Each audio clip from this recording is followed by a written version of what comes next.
y lo que es extraordinario, sirvieron para probar que Jesucristo el Señor es el Mesías. Otro aspecto es que al leer la Biblia lo hacemos en nuestro propio idioma. En nuestro propio idioma.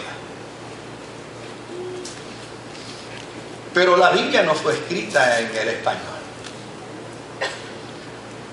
¿Por qué entonces necesitamos estudiar las Escrituras? ¿Y por qué necesitamos estudiarla? Óigame, como es necesario estudiarla. Si los científicos que se dedican a hacer medicamentos no estudian el campo científico de manera certera, probablemente en lugar de medicamentos nos darían veneno. La razón por la que usted se puede tomar un medicamento con confianza es porque el medicamento mismo da fe de que ha pasado por una serie de pruebas, de análisis, y porque hay una organización, en el caso nuestro en los Estados Unidos, que dice que salvo aquellos, ¿verdad?, efectos secundarios que pueda tener, el medicamento tiene ciertas garantías para tratar la condición que cualquier persona padece. Esto como resultado de un estudio formal y de un estudio científico serio. Si la gente no estudia las Sagradas Escrituras de manera formal, de manera seria, si la gente no estudia la palabra de Dios a la luz de lo que ya hemos explicado, entonces se desarrollarían los evangelios según San Yo. Y la gente empezaría a explicar el evangelio como a ellos se le ocurre. Y para poder tener una mejor comprensión tenemos que chocar con unas realidades. La Biblia no fue escrita en español. La Biblia fue escrita en arameo, fue escrita en hebreo y fue escrita en griego. Así es que el otro elemento que es importante que podamos considerar es que no tenemos los documentos originales, solo tenemos copias de copias. Y desde luego, como solo tenemos copias de copias, nosotros necesitamos asegurarnos bien de que cada traducción de las Sagradas Escrituras pueda servir a nuestra vida, no solamente para la edificación, sino para que se cumpla el dictamen bíblico, que se trace bien la palabra de verdad. Un ejemplo de ello yo lo puedo dar en los cultos funerales, donde muchas veces en un culto funeral dicen, leamos el Salmo 116, verso 15, creo que, no recuerdo bien, Salmo 116, verso 15, donde la persona que le dice, estimada es a Jehová la muerte de los santos. Y uno dice, ok, estimada es a Dios la muerte de los santos. Pero va otro día a otro culto funeral y dicen, vamos a leer el Salmo 116 y verso 15. Y el que lee, entonces dice, mucho dolor le cuesta a Dios ver morir a los que él ama. ¿Y de dónde leyó Salmo 116, verso 15? Dice, pero ¿qué pasó aquí? Si la otra vez que vine hablaba casi de que para Dios es una fiesta que se muera un cristiano. Y ahora en este dice que es un dolor. ¿Qué pasó? ¿Qué sucedió? ¿Por qué un mismo texto está planteado en dos formas distintas? ¿Por qué razón?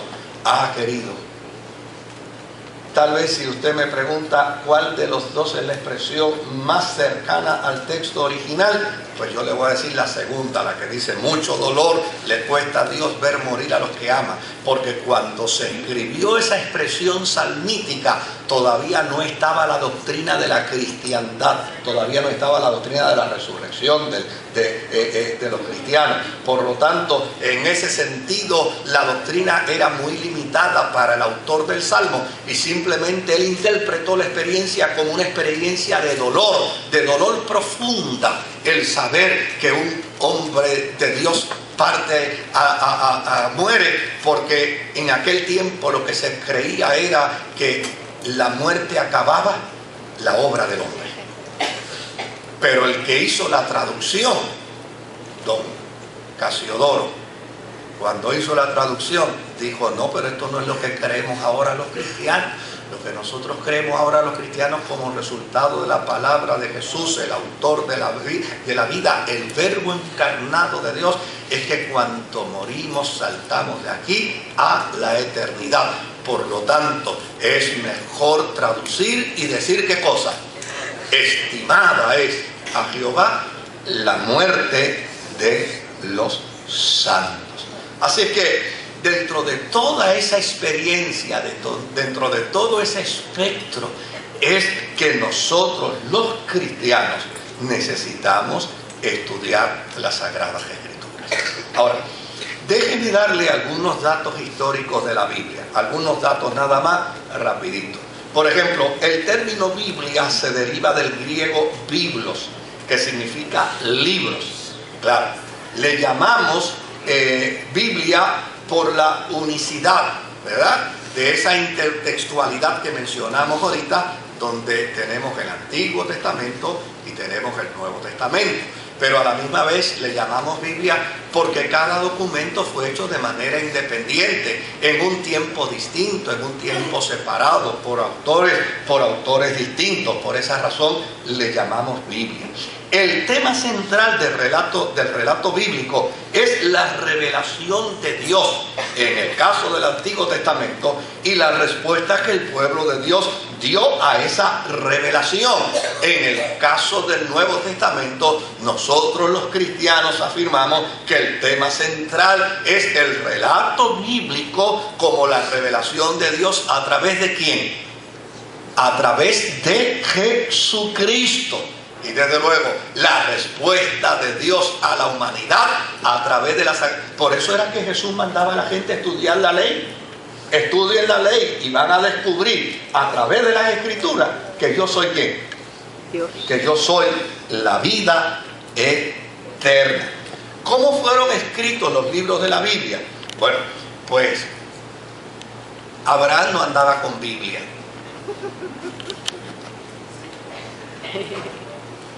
Matusalén no andaba con Biblia.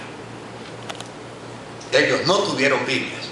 Ni siquiera el Antiguo Testamento. Inicialmente la Biblia empezó a darse como resultado de una tradición oral.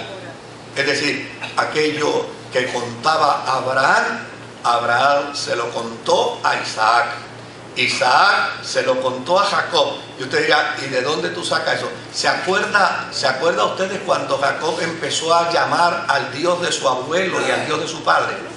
¿Por qué razón llamó al Dios de su abuelo y al Dios de su padre y no llamó al Dios de su tatarabuelo? Él pudo haber llamado al Dios de su tatarabuelo, pero era un Dios pagano, era un Dios inexistente. Era un Dios de quien no había un solo dato histórico que pudiera corroborarle a él, que podía intervenir en favor de su vida. Cuando Jacob se vio en problemas, dijo: ¿dónde está el Dios de mi abuelo? El de mi tatarabuelo ni me interesa, el de mi abuelo. El de mi abuelo Abraham, que lo llamó por su nombre. El de mi abuelo Abraham, que habló con él directamente. ¿Dónde está el Dios de mi papá? El Dios de mi papá, que intervino y que hizo milagros en su favor. ¿Como resultado de qué? Como resultado de la tradición oral. Esa tradición fue precisamente lo que al principio asistió a los judíos. Y desde luego, cuando los cristianos advienen en el primer siglo, ya no es una tradición oral, sino es una tradición escrita. El Antiguo Testamento se formó gradualmente durante un periodo de más de 1000 años. Anteriormente, como les dije, solo existía la tradición oral. El Antiguo Testamento se formó a través de un proceso de agregación. Es decir, fueron agregándose cada uno de los documentos que en Israel se consideraban documentos sagrados. Y hay una serie de historias interesantísimas. Yo no se las puedo contar hoy, pero se las contaré más adelante. Por ejemplo, a mí me encantaría compartir la historia de Hulda, la profeta del Antiguo Testamento. Así se llamaba, Hulda, la profeta del Antiguo Testamento. Para que usted vea que no hay que andar mandando a callar a las mujeres, nada más salvo buenas conveniencias. Ahora, fíjese el otro dato interesante que yo les quiero compartir a ustedes. Irineo, en el año 130 al 200, era el obispo de Lyon y fue el primero en utilizar la expresión Nuevo Testamento. Y esto hizo, obviamente, que como Irineo empezó a llamarle a los evangelios Nuevo Testamento, entonces los cristianos comenzaran a llamarle a la otra parte el Viejo Testamento o el Antiguo Testamento. Así que la designación de los dos testamentos como Biblia se remonta a un periodo de tiempo más adelante, en el siglo IV, a finales del siglo IV, donde Juan Crisóstomo, obispo de Constantinopla, empezó entonces a llamarle la Biblia a los dos testamentos, tanto al Viejo como al Nuevo. Ahora, la razón de la evidencia literaria en estos idiomas de los que yo le hablé, del hebreo, del arameo y del griego, fue como resultado de la denominación o de la forma y manera como fue dominado Israel por parte, obviamente, de Egipto, de Asiria, de Babilonia, de Persia, de Grecia y de los romanos. De ahí que la Biblia refleje las esperanzas y las aspiraciones de una pequeña nación que vivía bajo el dominio de aquellos poderes imperialistas. Por el otro lado, tenemos que añadir también que la dominación de Alejandro Magno, el conquistador de Macedonia, dejó también como legado la difusión de una forma de idioma que se conocía como el koiné. Y este fue también el idioma común hasta los tiempos del Imperio Romano. Por lo tanto, en esa expresión, inclusive Jesús en ocasiones se dirigió a la gente. Unos datos interesantes del Antiguo Testamento son los siguientes. Número uno, los responsables de recopilar las tradiciones que ahora aparecen juntas en la Biblia no siempre consiguieron evitar las repeticiones. Por ejemplo, los salmos reunidos en una colección separaron el 14 y el 53. Pero si usted lee el Salmo 14 y el Salmo 53, usted va a encontrar que está leyendo el mismo salmo. El mismo salmo. Por ejemplo, usted lee las crónicas, primera de crónicas hasta segunda de crónicas, del capítulo 10, de primera de crónicas hasta segunda de crónicas, capítulo 36, y va a descubrir que es lo mismo que plantea primera de Samuel, desde el capítulo 31 hasta segunda de Reyes, capítulo 25. Por el otro lado, hay 3 relatos de los 10 mandamientos.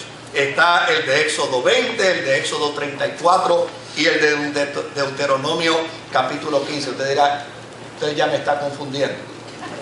No, yo estoy dando estos datos, ¿sabe para qué? Justo el primer día, el mes de septiembre, donde vamos a celebrar el mes de la Biblia. ¿Sabe para qué? Para que usted no se quede nada más con Dios es amor. No, es que tengo también el fuego consumidor. Es para que usted no se quede. Óigame, en la experiencia de la fe cristiana somos desafiados. ¿Sabe a qué? Somos desafiados a remar mar adentro.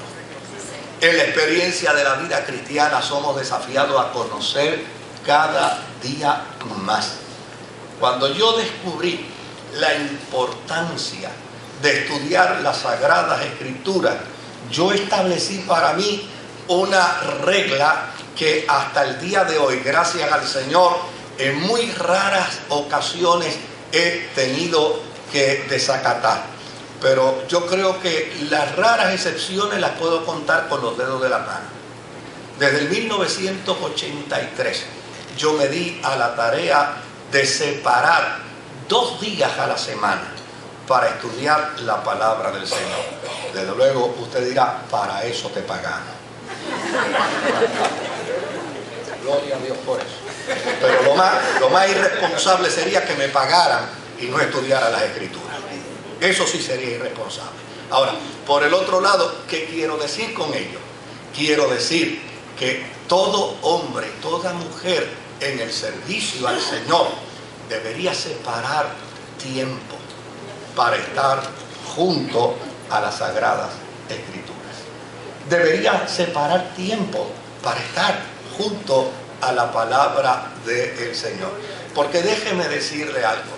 Yo puedo convertirme en la persona más técnica, puedo convertirme tal vez en el crítico, puedo convertirme tal vez en el estudiante de análisis, en el estudiante que pregunta, en el estudiante que cuestiona, y eso no está mal. Pero cuando a mí me dio cáncer hace 5 años atrás y estaba tirado en una cama con una operación de 90 puntos que me dolía hasta respirar, ¿sabe? Yo no leía las Escrituras para preguntar quién escribió, ni cuándo escribió, ni por qué escribió, ni qué circunstancia hubo para que escribiera. No, yo leía las Escrituras para que fuera palabra de Dios para mi vida, palabra de inspiración, el acompañamiento de Dios conmigo en medio del dolor, en medio del proceso de la recuperación.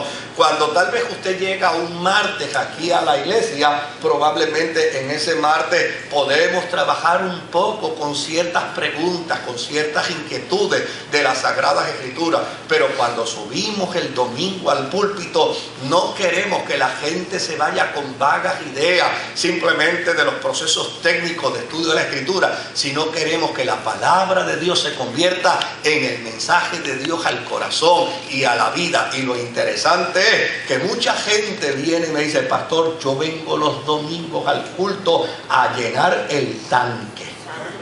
Me sorprende que tengan un tanque tan grande, porque hay alguna gente que llena el tanque un domingo y después está 3 domingos que no viene. Y será que tienen un carro de un cilindro. Eso puede suceder, pero el propósito y la intención es que usted nunca tenga el tanque vacío, ni siquiera medio lleno, sino que usted pueda estar rebosado y rebosante de la palabra del Señor. Ahora digo yo, digan amén. Bueno, ¿qué encontramos en las Sagradas Escrituras? Pues mire, en el Antiguo Testamento encontramos historias, profecías, diversidad de composiciones, códigos legales, proverbios, fábulas, alegorías, plegarias, himnos, elementos rituales, y encontramos documentación apocalíptica.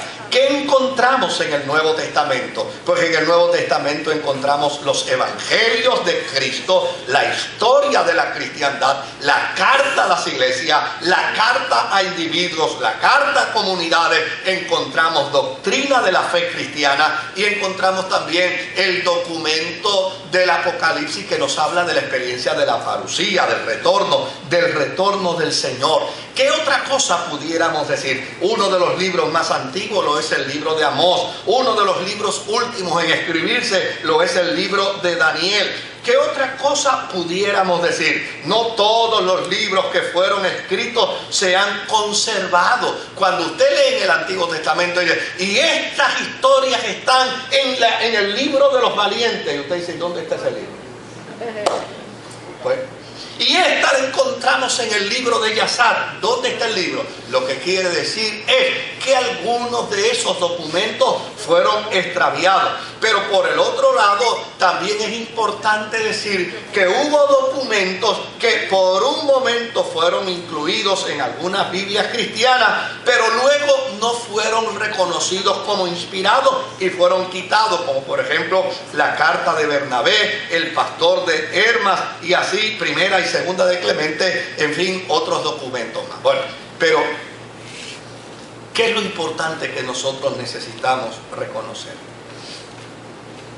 ¿Con qué es que a mí me gustaría que usted se fuera en esta mañana de aquí a su casa, en estos últimos minutos? ¿Qué es las Sagradas Escrituras para nosotros como comunidad, para nosotros como iglesia? Pues mire, nosotros afirmamos que las Sagradas Escrituras es la palabra de Dios para el ser humano de todos los tiempos. Y si miramos Deuteronomio capítulo 6, versículos 6 al 9, ahora voy a pedir allá el auxilio a los muchachos. Deuteronomio capítulo 6, del 6 al 9. Mire lo que nos dice la palabra del Señor. Si tenemos alguna dificultad, lo que hacemos es que se los cito y ustedes entonces lo buscan luego. Pero dice: grábate en el corazón estas palabras que hoy te mando. Incúlcaselas continuamente ¿a quiénes? A tus hijos. Háblales de ellas cuando estés en tu casa y cuando vayas por el camino, cuando te acuestes y cuando te levantes. Átalas a tus manos como un signo. Llévalas en tu frente como una marca. Escríbelas en los postes de tu casa y en los portones de tus ciudades. Oiga bien, porque yo comencé diciendo, y no me voy a contradecir, yo comencé diciendo que honrar las Escrituras no es hacer de ellas un fetiche. No es eso. Eso no fue lo que Dios le quiso decir a Israel. Lo que quiso decirle Dios a Israel fue: haz que la palabra de Dios sea regla en tu vida para toda la vida, en toda circunstancia y en medio de toda de toda tu gente. Usted debe aprovechar cada momento de la vida para invitar a la palabra de Dios que le acompañe. El salmista en el Salmo 1 y en el versículo 2, Salmo 1 y versículo 2 dice: sino que en la ley del Señor se deleita, y día y noche medita ¿qué? Medita en ella. Mira cómo nos dice el Salmo 119, verso 9, verso 11 y verso 18. ¿Cómo puede el joven llevar una vida íntegra? Pero no solamente el joven, los viejos también. ¿Cómo podemos todos llevar una vida íntegra? Viviendo conforme a tu palabra. Mira el verso 11. En mi corazón atesoro tus dichos para no pecar contra ti. Mira cómo dice el verso 18. Dice: ábreme los ojos para que yo pueda contemplar las maravillas de ¿qué? De la Torá. Para que yo pueda contemplar las maravillas de tu escritura. Para que yo pueda contemplar las maravillas de tu palabra. Ahora, vayamos a Mateo capítulo 5, versos 17 al 19. Y dice la palabra del Señor: no piensen que he venido a anular la ley o los profetas. Fíjense el elemento de la intertextualidad de la que le hablé, ¿verdad? No he venido a violar la ley o los profetas, no he venido a anularlos, sino he venido a darles ¿qué? A darles cumplimiento. Verso 18: les aseguro que mientras existan el cielo y la tierra, ni una letra, ni una tilde de la ley desaparecerán hasta que todo se haya cumplido. Verso 19. Todo el que infrinja uno solo de estos mandamientos, por pequeño que sea, y enseñe a otros a hacer lo mismo, será considerado el más pequeño en el reino de los cielos. Pero el que los practique y enseñe será considerado grande en el reino de los cielos. Juan capítulo 2 y versículo 22. Así pues, cuando se levantó de entre los muertos, sus discípulos se acordaron de lo que había dicho y creyeron en la Escritura. ¿En qué Escritura creyeron? ¿En el Nuevo Testamento?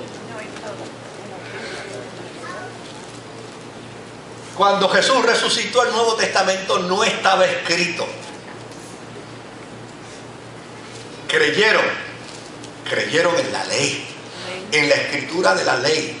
¿Por qué creyeron en la Escritura de la ley?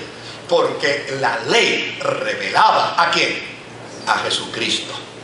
No es que creyeron en la ley, porque obviamente si hubieran creído en toda la ley, se hubieran quedado dentro del judaísmo.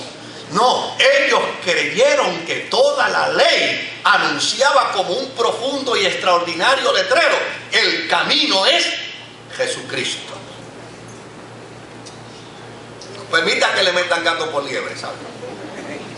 Por eso me reía cuando leía el verso anterior de Mateo 5. Yo tuve una vez una discusión con un amigo. Me decía, no está bien que aquí Jesús está diciendo que el que viole la ley, aún en lo más pequeño, sí, pero sigue leyendo. Y dice, no será considerado como pequeño en el reino de los cielos. Digo, bueno, por lo menos entra. No te preocupes, yo no tengo ningún empeño en que me hagan grande en el cielo. Que no está diciendo ahí que porque yo viole los conceptos de la ley estoy perdido. Ni siquiera eso dice ahí. Porque a fin de cuentas la intención de la Escritura no es bajo ninguna circunstancia que la fe cristiana corra detrás de la ley. No, esa no es la intención de la Escritura. La intención de la Escritura es que todos los seres humanos vean a través de la ley que ella anuncia a Jesucristo como el único Salvador del mundo. Vamos a Romanos capítulo 2 y versículo 17. Dice, ahora bien, tú que llevas el nombre de judío, que dependes de la ley y te jactas de tu relación con Dios. Verso 18. Sí, si me permites.